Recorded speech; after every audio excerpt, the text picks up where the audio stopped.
사랑하는 여러분, 안녕하세요. 오늘 여러분께 정말로 놀라운 이야기를 들려드리려고 합니다. 한 분의 삶이 단 5일 만에 완전히 변화된 기적 같은 실화입니다. 믿기 어려우실 수도 있지만 이는 지난해 실제로 일어난 일입니다. 혹시 여러분도 지금 이런 마음이신가요? 아무리 기도해도 응답이 없는 것 같고 아무리 노력해도 상황이 나아지지 않고 하나님마저 멀리 계신 것 같은 그런 절망적인 순간들 말입니다. 만약 그렇다면 오늘 이 시간이 여러분에게 새로운 전환점이 될 것입니다. 왜냐하면 오늘의 주인공도 바로 그런 상황에 있었기 때문입니다. 오늘의 주인공은 윤미영 권사님입니다. 올해 53세이신 윤 권사님은 서울에서 작은 식당을 운영하며 살아가고 계셨습니다. 교회를 다닌 지는 벌써 22년이 되었고 새벽 기도도 거의 빠지지 않고 나가시는 신실한 성도셨습니다. 하지만 지난 3년간 윤 권사님의 삶은 정말 힘들었습니다. 먼저 코로나19로 인해 식당 운영이 어려워졌습니다. 손님들이 줄어들고 매출이 반토막이 났습니다. 그래도 버텨보려고 대출을 받았지만 상황은 나아지지 않았습니다. 설상가상으로 남편이 당뇨 합병증으로 쓰러져서 6개월간 입원해야 했습니다. 의료비만 3천만 원이 넘게 나왔습니다. 대학교 2학년인 큰아들은 등록금 때문에 휴학을 하고 아르바이트를 시작했습니다. 고등학교 3학년인 둘째 딸은 대학 진학을 포기하고 취업을 하겠다고 했습니다. 윤 권사님의 마음은 찢어질 것 같았습니다. 내가 뭘 잘못했길래 이런 일들이 계속 일어나는 걸까?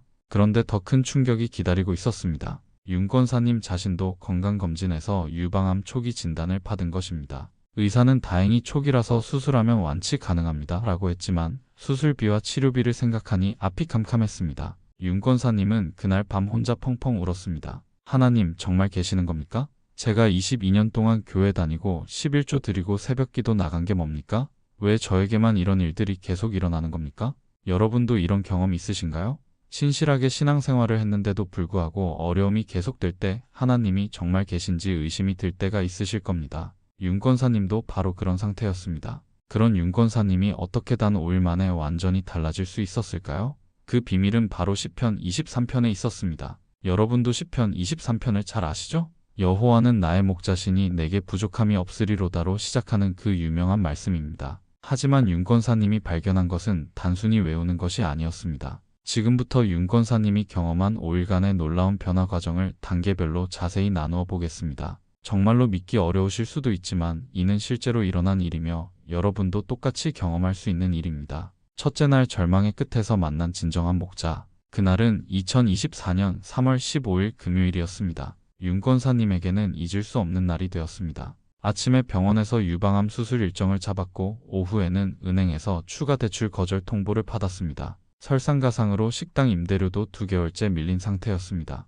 그날 저녁 윤 권사님은 모든 것을 포기하고 싶었습니다. 차라리 죽는 게 낫겠다는 생각까지 들었습니다. 그런데 그때 갑자기 시편 23편이 마음에 떠올랐습니다. 평소에 암송했던 말씀이었지만 그날 밤은 달랐습니다. 윤 권사님은 시편 23편 1절을 천천히 읽기 시작했습니다. 여호와는 나의 목자시니 내게 부족함이 없으리로다. 하지만 이번에는 그냥 읽지 않고 한 단어 한 단어씩 깊이 묵상했습니다. 여호와는 하나님의 이름입니다. 스스로 있는 자, 영원 불변하신 분의 이름입니다. 나의, 바로 저희 윤미영의 다른 누구도 아닌 저만의 목자시니 목자는 양을 돌보는 사람입니다. 목자는 양을 위해 목숨까지 바칩니다. 갑자기 깨달음이 왔습니다. 목자는 양이 건강할 때만 돌보는 것이 아닙니다. 양이 병들었을 때, 길을 잃었을 때, 위험에 처했을 때 더욱 세심하게 돌봅니다. 양이 스스로 풀을 뜯을 수 없을 때는 목자가 직접 먹여주고 양이 걸을 수 없을 때는 목자가 업어서라도 안전한 곳으로 데려갑니다. 윤 권사님은 눈물을 흘리며 깨달았습니다.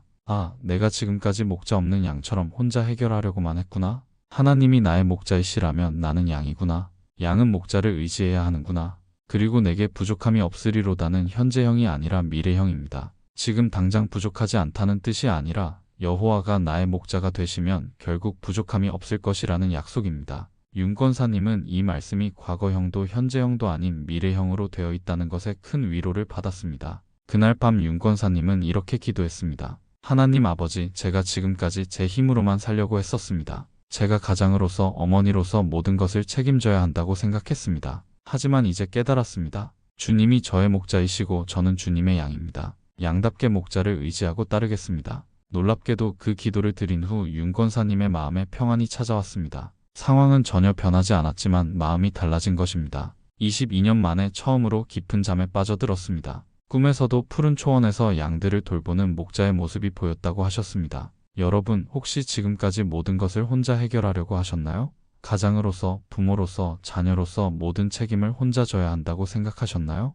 오늘 이 시간 여러분도 고백해 보시기 바랍니다. 여호와는 나의 목자시니 내게 부족함이 없으리로다. 둘째 날 푸른 풀밭에서 찾은 진정한 안식. 토요일 아침 윤권사님은 일찍 일어나 시편 23편 2절을 묵상했습니다. 그가 나를 푸른 풀밭에 누이시며 쉴만한 물가로 인도하시는도다. 윤권사님은 처음에 이 구절을 읽으며 생각했습니다. 푸른 풀밭이 어디에 있을까? 우리 집에는 온통 고지서와 독촉장만 있고 병원비 청구서만 쌓여 있는데, 하지만 묵상을 계속하다 보니 깨달음이 왔습니다. 푸른 풀밭은 물리적인 장소가 아니라 하나님이 주시는 영적인 안식의 상태라는 것입니다. 히브리어로 푸른 풀밭은 대쉬인데, 이는 새싹이 돋아나는 곳, 생명력이 넘치는 곳이라는 의미입니다. 즉, 하나님이 우리에게 주시는 안식은 단순히 쉬는 것이 아니라 새로운 생명력을 얻는 것입니다. 그리고 누이시며라는 표현이 중요합니다. 이는 목자가 양을 강제로 눕히는 것이 아니라 양이 안전하다고 느껴서 스스로 누울 수 있도록 환경을 만들어주는 것입니다. 양은 위험을 느끼면 절대 눕지 않습니다. 완전히 안전하다고 확신할 때만 눕습니다. 윤권사님은 깨달았습니다. 아, 하나님이 저에게 안전한 환경을 만들어 주셨구나.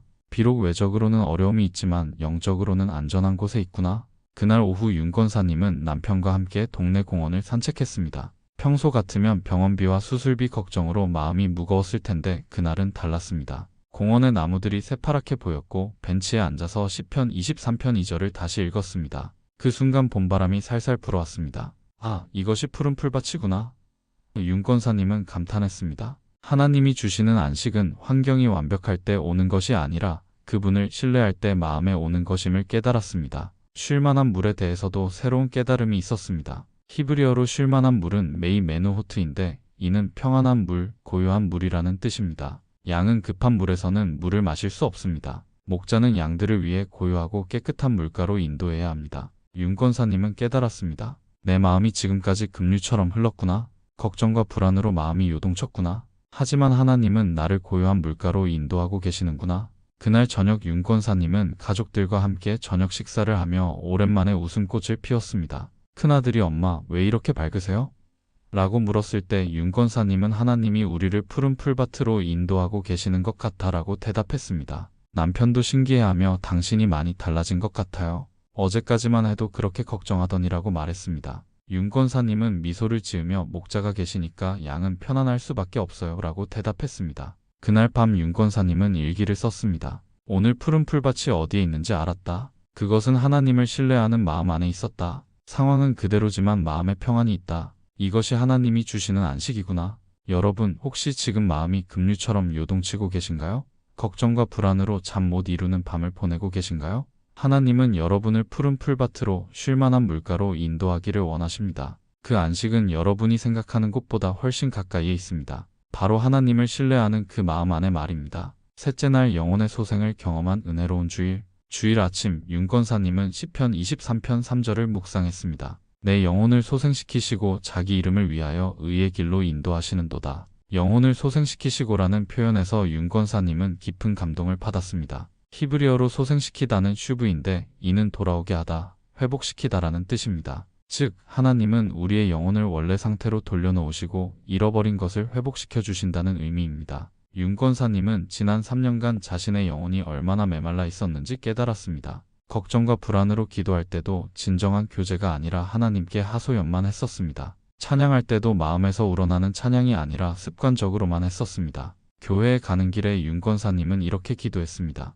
하나님, 제 영혼을 소생시켜 주세요. 메마른 제 마음에 생수가 흐르게 해주세요. 그날 예배 시간 목사님의 설교 제목이 하나님의 회복이었습니다. 마치 윤권사님만을 위한 메시지 같았습니다. 목사님은 이렇게 말씀하셨습니다. 하나님은 우리의 영혼을 소생시키십니다. 죽은 것 같던 꿈도, 포기했던 소망도, 잃어버린 기쁨도 다시 살려내십니다. 이것이 하나님의 전문 분야입니다. 윤권사님의 눈에서 눈물이 흘러내렸습니다. 정말로 자신의 영혼이 다시 살아나는 것을 느꼈습니다. 찬양 시간에는 오랜만에 마음에서 우러나는 찬양을 드렸습니다. 나 같은 죄인 살리신 찬양을 부르는데 가사 하나하나가 가슴에 와 닿았습니다. 예배 후 윤권사님은 평소와 다르게 교회에 더 머물고 싶었습니다. 다른 성도들과 인사를 나누고 오랜만에 교회 식당에서 밥도 드셨습니다. 예전 같으면 다른 성도들의 시선이 부담스러워서 빨리 집으로 돌아갔을 텐데 그날은 달랐습니다. 최 권사님이 다가와서 요즘 어떻게 지내세요?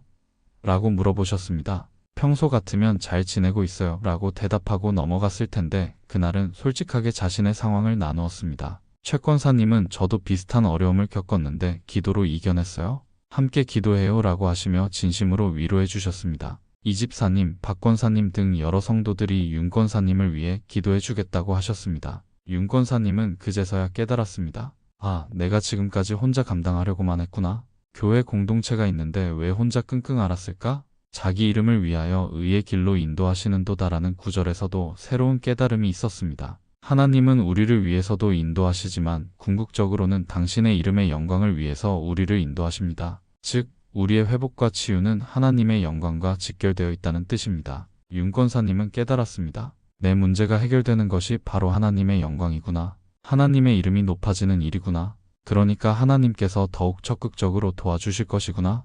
그날 오후 윤 권사님은 오랜만에 성경을 펼쳐서 시편을 읽기 시작했습니다. 3년 만에 처음으로 성경 읽기가 즐거웠습니다. 말씀 하나하나가 마음에 새롭게 와닿았습니다. 저녁에는 가족들과 함께 가정 예배를 드렸습니다. 3년 만에 처음이었습니다. 큰아들이 엄마 정말 달라지신 것 같아요 라고 말했고 둘째 딸도 엄마가 예전처럼 밝아지셨어요 라고 말했습니다. 남편은 당신을 보니까 하나님이 정말 계시는 것 같아요 라고 말했습니다. 남편은 아직 교회를 다니지 않았지만 윤 권사님의 변화를 보고 하나님에 대해 생각해 보기 시작했습니다. 그날 밤 윤 권사님은 일기에 이렇게 썼습니다. 오늘 내 영혼이 정말로 소생하는 것을 느꼈다. 하나님께서 메마른 내 마음에 단비를 내려주셨다. 비록 상황은 그대로지만 내 안에 다시 소망이 생겼다. 이것이 바로 영혼의 소생이구나. 여러분의 영혼은 지금 어떤 상태인가요?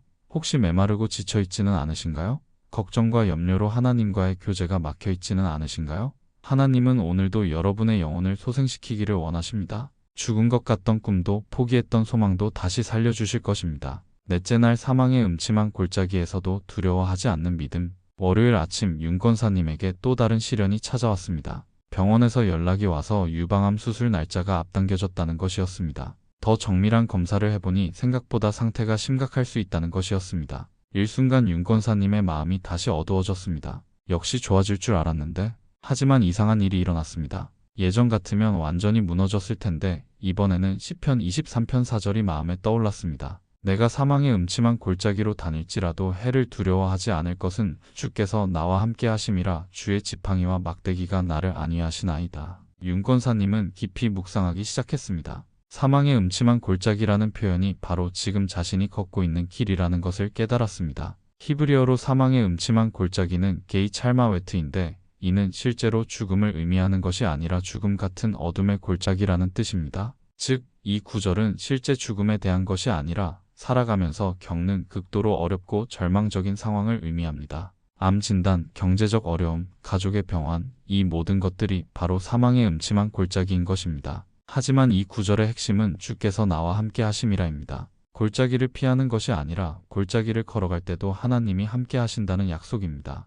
혼자 걷는 것이 아니라는 확신입니다. 윤 권사님은 병원으로 가는 버스 안에서 이렇게 기도했습니다. 하나님, 지금 제가 사망의 음침한 골짜기를 걷고 있는 것 같습니다. 하지만 주님이 저와 함께 걸어가고 계심을 믿습니다. 혼자가 아니라는 것만으로도 큰 위로가 됩니다. 병원에서 의사와 상담을 받았습니다. 의사는 추가 검사 결과 다행히 초기 단계가 맞습니다. 수술만 잘하면 완치 가능성이 95% 이상입니다. 라고 말했습니다. 예전 같으면 다행이라는 말보다 수술 5% 위험에만 집중했을 텐데 이번에는 완치 가능성 95%라는 말이 더 크게 들렸습니다. 주의 지팡이와 막대기가 나를 안위하시나이다 라는 구절에서도 새로운 깨달음이 있었습니다. 목자의 지팡이와 막대기는 각각 다른 용도입니다. 지팡이는 양을 보호하는 무기이고 막대기는 양을 인도하는 도구입니다. 지팡이로는 늑대나 사자 같은 위험한 동물들을 쫓아냅니다. 막대기로는 양들이 올바른 길로 가도록 인도합니다. 때로는 막대기로 양의 어깨를 살짝 건드려서 방향을 바꾸기도 합니다. 윤 권사님은 깨달았습니다. 지금까지 닥친 어려움들도 하나님의 막대기였을 수도 있구나. 하나님이 저를 더 좋은 길로 인도하시기 위해 허용하신 일들일 수도 있구나. 그날 오후 윤 권사님은 남편과 함께 산책을 했습니다. 남편에게 병원에서 들은 이야기를 했는데 남편의 반응이 의외였습니다. 여보, 당신이 많이 달라진 것 같아요. 예전 같으면 완전히 무너졌을 텐데 이번에는 오히려 더 담담해 보여요. 윤 권사님은 미소를 지으며 대답했습니다. 목자가 함께 걸어가시니까 무섭지 않아요. 혼자라면 무서웠겠지만 함께 계시니까 괜찮아요. 그날 저녁 교회 수요 예배에 참석했습니다. 3년 만에 처음이었습니다. 목사님이 고난 중에도 하나님의 동행하심에 대해 설교하셨는데 마치 윤 권사님을 위한 메시지 같았습니다. 예배 후 목사님께서 윤 권사님을 불러서 권사님 얼굴이 많이 밝아지셨네요. 무슨 좋은 일이 있으신가요?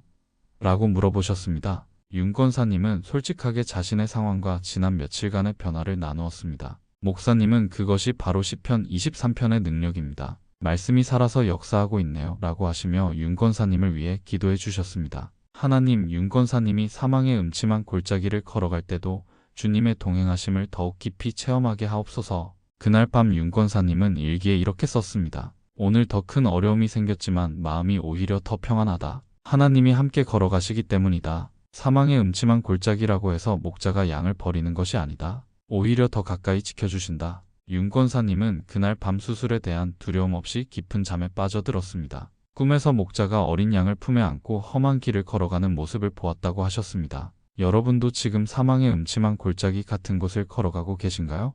앞이 보이지 않는 어둠 속에서 혼자 걸어가고 있다고 느끼시나요? 두려워하지 마세요.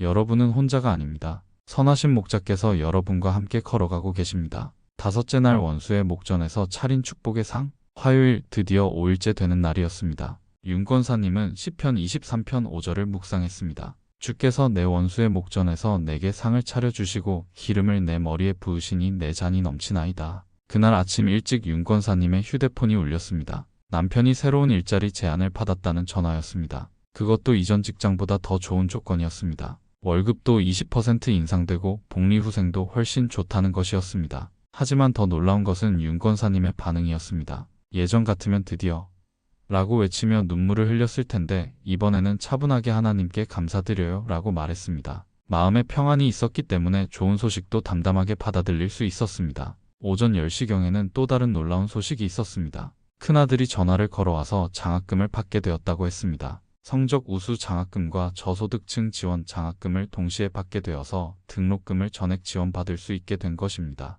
원수의 목전에서 상을 차려주시고라는 구절의 의미를 윤 권사님은 정확히 깨달았습니다. 원수는 바로 절망, 불안, 두려움, 의심이었습니다. 이런 부정적인 감정들이 윤 권사님을 괴롭혔던 진짜 원수들이었습니다. 하나님은 이런 원수들이 보는 앞에서 축복의 상을 차려주셨습니다. 절망이 너는 끝났어 라고 속삭일 때 하나님은 새로운 기회를 주셨습니다. 불안이 앞으로 어떻게 살 거야 라고 위협할 때 하나님은 경제적 해결책을 주셨습니다. 오후에는 식당 사장님으로부터 전화가 왔습니다. 권사님, 임대료 걱정하지 마세요. 요즘 코로나 때문에 다들 어려우니까 3개월 유예해 드릴게요. 그리고 근처에 대형마트가 들어온다고 하니까 손님들이 늘어날 것 같아요. 윤 권사님은 놀라서 사장님 감사합니다. 그런데 갑자기 왜? 라고 물었습니다. 사장님은 그냥 권사님이 착한 분인 것 같아서요.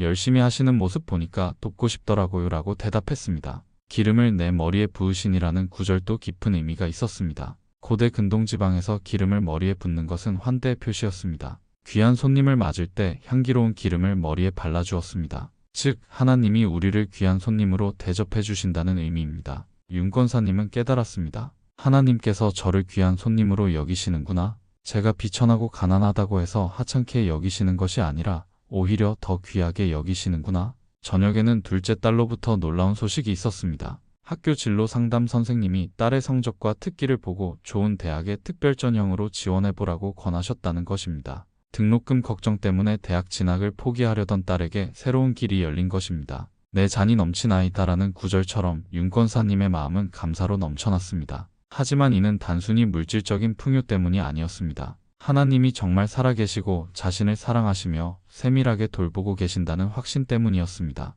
그날 저녁 가족 식사 시간은 감사의 시간이 되었습니다. 윤 권사님은 가족들과 함께 손을 잡고 감사 기도를 드렸습니다. 하나님 아버지, 지난 5일 동안 주님께서 저희 가정에 행하신 모든 일들을 감사드립니다. 상황이 변하기 전에 먼저 저희 마음을 변화시켜 주셨습니다. 남편도 여보, 정말 신기해요. 며칠 사이에 이렇게 많은 일들이 동시에 좋아질 수가 있나요?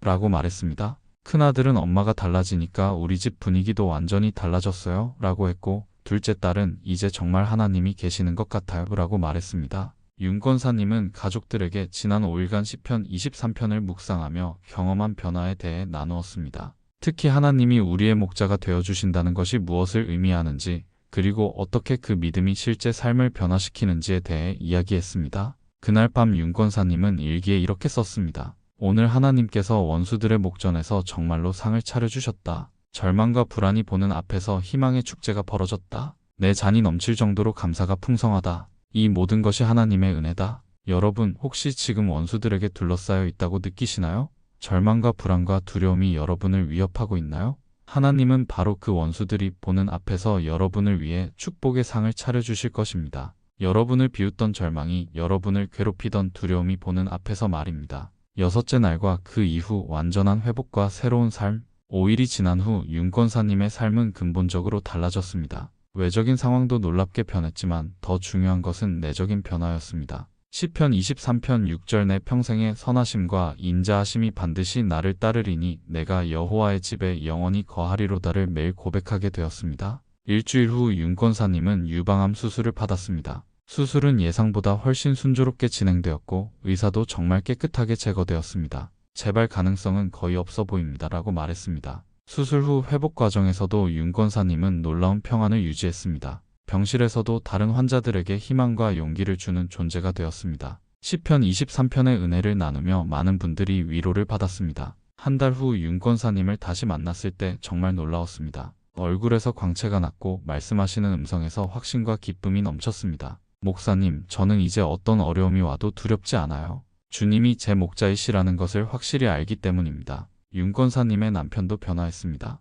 아내의 변화를 지켜보면서 하나님의 살아계심을 인정하게 되었고 3개월 후에는 교회에 나가기 시작했습니다. 6개월 후에는 세례를 받고 정식으로 신앙생활을 시작했습니다. 큰아들은 장학금을 받으며 학업에 전념할 수 있게 되었고 성적도 크게 향상되었습니다. 무엇보다 어머니를 통해 하나님의 살아계심을 보게 되어서 신앙이 더욱 깊어졌습니다. 둘째 딸은 특별전형으로 좋은 대학에 합격했고 입학 후에는 기독교 동아리에 가입해서 활발하게 활동하고 있습니다. 엄마 덕분에 하나님을 만났어요 라고 고백할 정도로 신앙이 성장했습니다. 윤권사님은 지금 교회에서 같은 어려움을 겪고 있는 성도들을 상담하고 계십니다. 시편 23편 묵상 소그룹을 만들어서 매주 모여서 말씀을 나누고 기도하고 있습니다. 지금까지 30여 명의 성도들이 이 소그룹을 통해 시편 23편의 은혜를 경험했습니다. 3개월 후 윤권사님의 건강검사 결과도 놀랍게 개선되었습니다. 암수술 부위는 완전히 회복되었고 당뇨와 고혈압 수치도 정상 범위로 돌아왔습니다.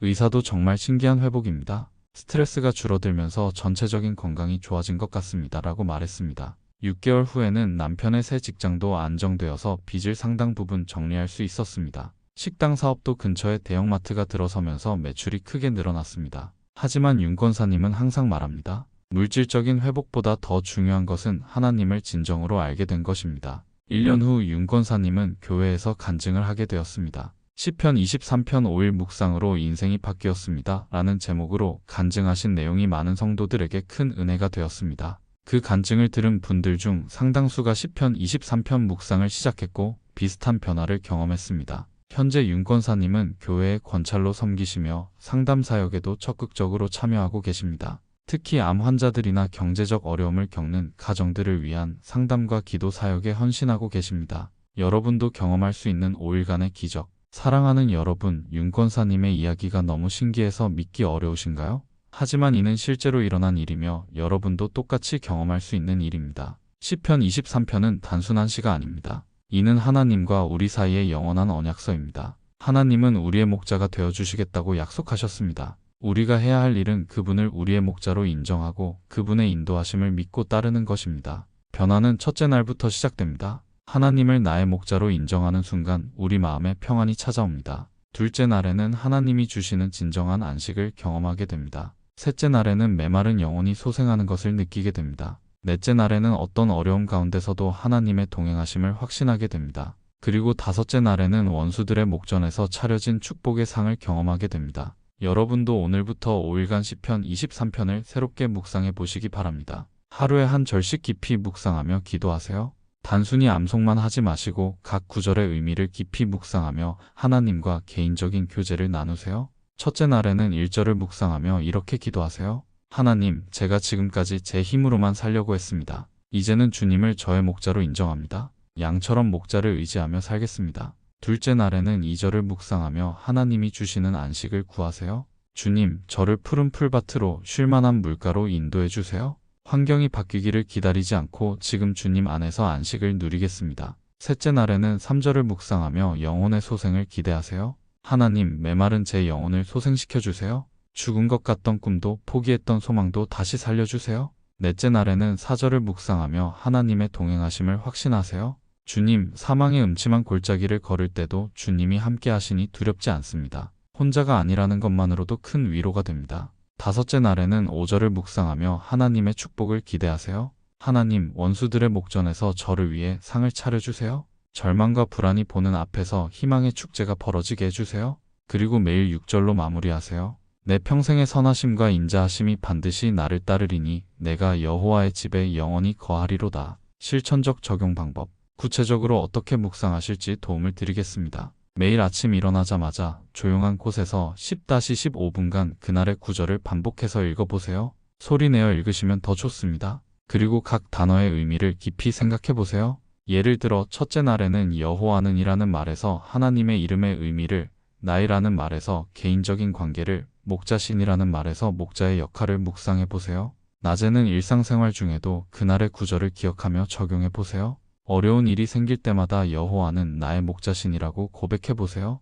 불안할 때마다 푸른 풀밭을 떠올려보세요. 저녁에는 하루를 돌아보며 그날 경험한 하나님의 은혜를 감사하는 시간을 가지세요. 작은 것이라도 감사할 것을 찾아보세요. 그리고 다음날 묵상할 구절을 미리 읽어보세요. 가능하다면 가족들과 함께 나누는 시간도 가져보세요. 윤권사님처럼 가족 모두가 함께 변화를 경험할 수 있을 것입니다. 마지막 격려와 축복의 말씀. 사랑하는 여러분, 혹시 지금 윤권사님처럼 절망적인 상황에 계신가요? 앞이 보이지 않는 어려움 가운데서 하나님마저 멀게 느껴지시나요? 포기하고 싶은 마음이 드시나요? 윤권사님도 22년간 신앙생활을 했지만 진정한 목자를 만나기까지는 시간이 걸렸습니다. 하지만 한번 진정한 목자를 만나고 나니 모든 것이 달라졌습니다. 여러분도 마찬가지입니다. 변화는 하루아침에 일어나지 않을 수도 있습니다. 윤권사님의 경우 5일 만에 놀라운 변화가 있었지만 어떤 분들은 더 오래 걸릴 수도 있습니다. 하나님의 시간표는 우리와 다릅니다. 하지만 분명한 것은 하나님이 가장 좋은 때에 가장 좋은 방법으로 여러분을 회복시켜 주실 것이라는 점입니다. 시편 23편의 놀라운 능력은 이 말씀 자체에 있는 것이 아닙니다. 이 말씀을 주신 하나님, 그리고 지금도 살아서 역사하시는 그분께 있습니다. 그분을 믿고 의지할 때 여러분도 윤권사님과 같은 놀라운 회복을 경험하게 될 것입니다. 때로는 상황이 더 어려워 보일 수도 있습니다. 윤권사님도 넷째 날에 암 진단이라는 더 큰 시련이 왔습니다. 하지만 그때조차 흔들리지 않는 믿음이 있었습니다. 여러분도 마찬가지입니다. 진정한 목자를 만나면 어떤 풍랑이 와도 평안할 수 있습니다. 마지막으로 함께 기도드리겠습니다. 여호와 하나님, 오늘 이 말씀을 듣는 모든 분들 위해 윤권사님과 같은 은혜가 임하기를 간절히 기도드립니다. 절망 가운데 있는 분들에게는 목자의 사랑을, 두려움 가운데 있는 분들에게는 동행의 평안을, 병든 분들에게는 치유의 손길을 주옵소서. 주님이 우리 모두의 목자가 되어주시고 푸른 풀밭과 쉴만한 물가로 인도해 주옵소서. 우리의 영혼을 소생시켜 주시고 사망의 음침한 골짜기를 걸을 때도 함께 해주옵소서. 원수의 목전에서 상을 차려주시고 우리 인생의 선하심과 인자하심이 평생 따르게 하옵소서. 특별히 이 말씀을 듣고 5일간 시편 23편 묵상을 시작하는 모든 분들 위해 윤권사님과 같은 놀라운 변화와 회복의 역사가 일어나게 하옵소서. 예수님의 이름으로 간절히 기도드립니다. 아멘. 여러분의 5일간의 회복 여행이 오늘부터 시작되기를 간절히 소망합니다. 시편 23편을 통해 여러분도 윤권사님과 같은 놀라운 은혜를 경험하시기를 주님의 이름으로 축복합니다. 그리고 여러분이 회복의 은혜를 경험하신 후에는 윤권사님처럼 다른 분들에게도 그 은혜를 나누어 주시기 바랍니다. 여러분의 간증이 또 다른 누군가에게는 희망의 빛이 될 것입니다. 오늘 이 말씀이 은혜가 되셨다면 좋아요와 구독 버튼을 눌러주시고 어려움 가운데 있는 분들과 함께 나누어 주세요. 여러분의 작은 나눔이 누군가에게는 생명의 메시지가 될 수 있습니다. 5일 후 여러분의 놀라운 변화 간증을 댓글로 나누어 주시기를 기대하겠습니다. 하나님의 살아계심을 증명하는 여러분의 간증을 기다리고 있겠습니다. 감사합니다.